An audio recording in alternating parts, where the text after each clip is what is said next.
Hi. It's possible for us to feel like we've listened to someone without them feeling like they've been understood. So our definition of the skill understanding is this.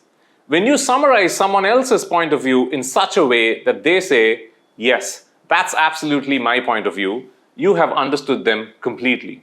But understanding someone doesn't mean you agree with them. Let's look at an example to understand what we mean by this. Let's say a lady has taken 6 months off to have a baby and now wants to get back to work. But her husband tells her he feels there's no rush to get back to work because their financial situation is healthy. And he feels that although they can get nannies and the family can help, it would be better for the baby to have much more time with the mother for the first year.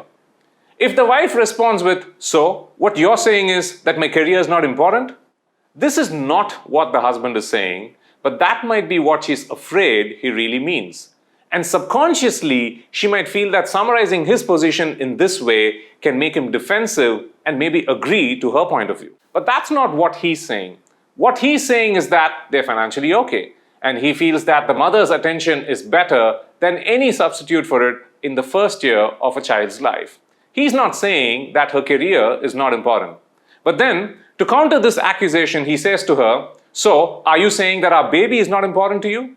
Which is of course not what the wife is saying. She's actually saying that she feels it's possible for a woman to manage both her career and give sufficient love and care to her child with the support of her husband, family, and hired help. She's not saying that the baby is not important. But sometimes when we're listening to people, our own beliefs and biases prevent us from understanding the other person. And subconsciously, we feel that we can manipulate people by stating their point of view in a distorted way and make them feel guilty or ashamed. But this becomes a huge block to a productive conversation. Let's look at another example from a professional situation. A manager from the sales function submits his expenses late, and the finance executive says that the deadline for expense submissions has passed. And the sales manager says, so you're saying you're not going to help me? He subconsciously wants to make the finance executive feel defensive, and it might work if the finance executive doesn't like disappointing people. But the finance executive might also respond by saying, you sales guys don't have any discipline, and then you blame us and try to get us to break the system.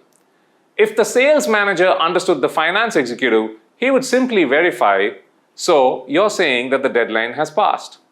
If he has understood the other person, then he can move forward in the conversation. He could ask if there's someone who can authorize an exception, or he can ask when the next submission date is. For a productive conversation, you've got to understand each other, which means that you can state the other person's point in a way that they say, yes, that's what I'm trying to say, and they can say your point in a way that you say, yes, that's exactly what I'm trying to say. Sometimes we get impatient listening to someone else's point of view because we think that if we listen to them, they will think that we are agreeing with them. Other people too might have the same fear while listening to us. But we can listen to each other without agreeing with each other. So, share your point of view and make sure that people have understood you. Listen to their point of view and make sure you understood them. It doesn't mean you agree with each other. But you can't find a way forward towards agreement unless you first understood each other.